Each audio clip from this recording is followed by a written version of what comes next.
আসলে কুটুস হচ্ছে এমন একটা ওটিটি প্ল্যাটফর্ম, যে প্ল্যাটফর্মের মধ্যে এখন যে ওটিটি প্ল্যাটফর্মগুলোতে আপনারা যে সমস্ত সিরিজগুলো দেখেন এটা সম্পূর্ণ আলাদা। তার কারণ হচ্ছে এখানে সাহিত্য, বিশেষ করে সমস্ত রকম সাহিত্যিক, যে সাহিত্যিকদের নাম হয়তো এখন ইয়াং জেনারেশনরা প্রায় বলতে বসেছে, তাদের লেখা গল্প মূলত কুটুস আলাদা করে আনছে আপনাদের সামনে। আমি যেরকম নিজে করছি হচ্ছে মুন্সি প্রেমচাঁদের নমক কি দারোগা এবং আমাদের বিভূতিভূষণ বন্দ্যোপাধ্যায়ের বিস্মিতের কবচ, যেটা একটা সিরিজ।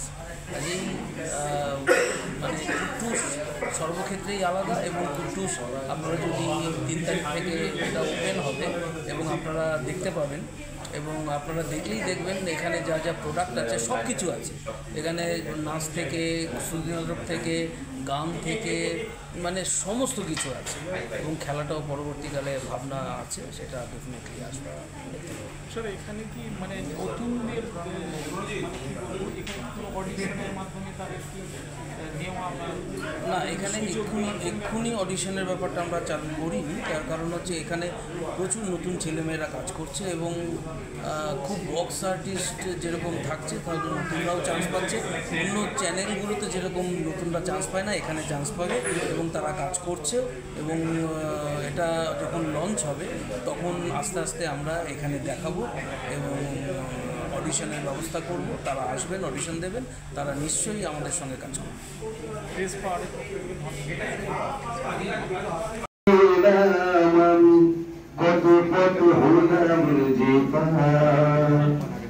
তোমার মধুর এত অপরূপ সুন্দর কাউকে তো দেখি নিগো প্রিয়তমা মনে রেখো অনুপমা মনে রেখো। আপনারা কি সত্যি মনে রেখেছেন নাটকে? আচ্ছা আচ্ছা আচ্ছা। এরপরে আর একটা দুটো কি গান চাইবেন নাকি? বাস এটাই যথেষ্ট? একটা গান দিই। অনেক গান আছে। তুমি আছো এত কাছে তাই তোমার সুরে সুর বেঁধেছি, কেন তুমি আমাকে যে এত ভালোবাসো, তোমরা আসবে তো কে বলেছে ঠাকুমা বয়স পেরিয়ে গেছে, এন্টার গান আছে। এবং ওই মনোজিৎ আমার ভালো বন্ধু, খুব ডিফিকাল্ট একটা দায়িত্ব, কিন্তু এই একটিমাত্র এরিয়া যেখানে 70 থেকে 90 এর মধ্যে আটকে নেই।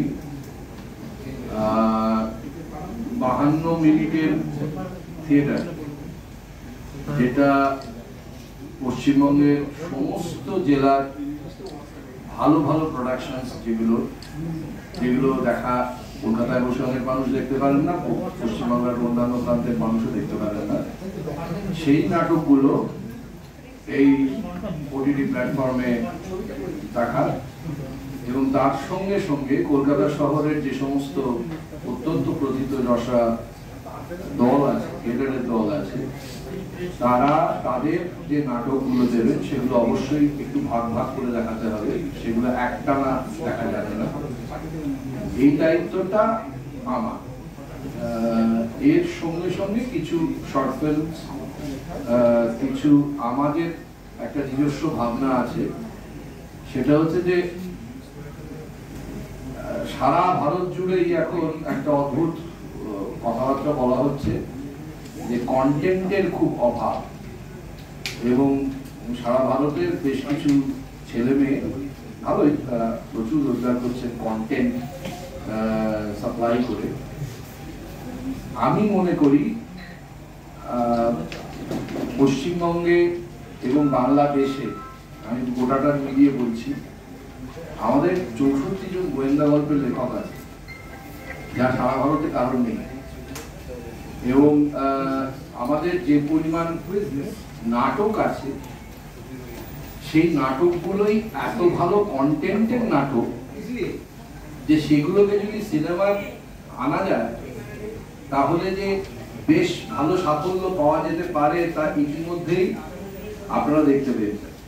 খুব রিসেন্টলি একটা দেখতে পেয়েছেন যে বাদল সরকারের একটি নাটক, সেই নাটকটি সিনেমা করেছে অনির্বাণ ভট্টাচার্য। সুতরাং বাংলা থিয়েটারের যে প্রচুর ভালো ভালো স্ক্রিপ্ট,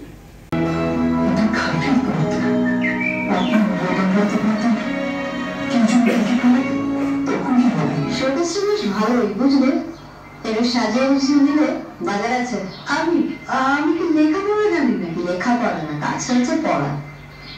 শুরু কর।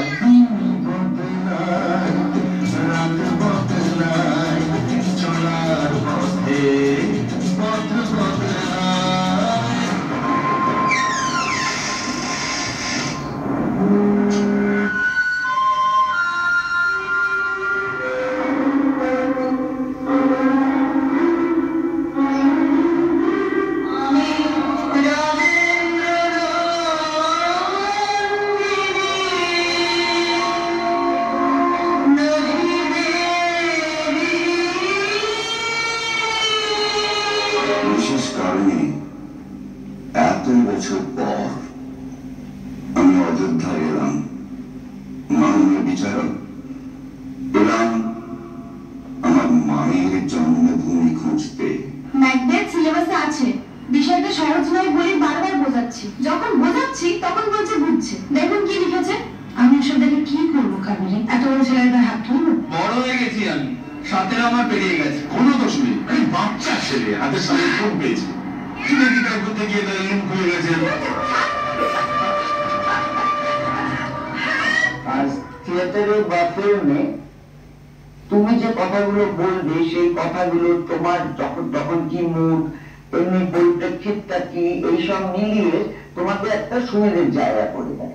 এখানে সেটা হয় না, এখানে সবাই দাঁড়িয়ে থাকে। এই মিশরীয় কিছু স্কুল তারা টিফিনের বিষয়ে ভাগ করে দিচ্ছে, আজ স্যান্ডউইচ ডে।